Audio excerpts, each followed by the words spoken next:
भी हमने देखा कि किस प्रकार परमेश्वर पिता ने उनको यरीहो नगर पर जीत दिलाई। अब हम देखते हैं कि आगे यहोशू ने ए नगर को किस तरह से जीता। परमेश्वर पिता ने जिस तरह से बताया था उसी तरह से यहोशू ने अपने सैनिकों को भेजा 3000 लोगों को कि ए नगर के पीछे की तरफ छिपकर बैठ जाएं, और वो लोग बैठ गए।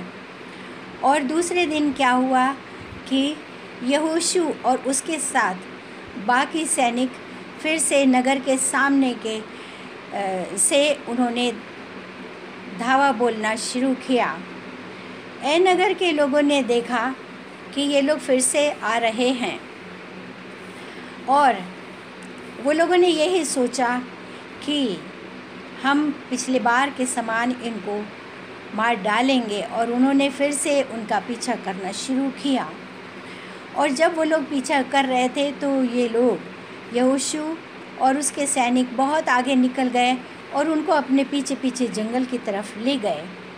और बहुत दूर जाने के बाद यहोशू ने पीछे पलटकर अपना भाला सामने की ओर फैलाया, और ये एक संकेत था कि पीछे छिपे हुए इस्राएलियों ने नगर पर धावा बोल दिया, और उन्होंने उस नगर के सारे लोगों को मार डाला और वहाँ पर आग लगा दी। और जब इन सैनिकों ने जो पीछा कर रहे थे, इन्होंने देखा कि पीछे पलट के देखा कि अरे पीछे तो हमारे नगर में धुआं उठ रहा है, तो वो लोग अपने नगर की तरफ ए नगर की तरफ फिर से बढ़े। तब यहोशू लोगों ने आगे और पीछे से घेर लिया उन लोगों को और सब लोगों को नाश कर दिया।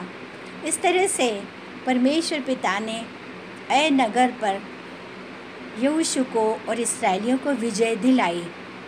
और इसके बाद परमेश्वर पिता ने यहोशू से कहा कि अब तुम कनान देश में पहुंच गए हो, अब तुम यहाँ की फसल खाओ।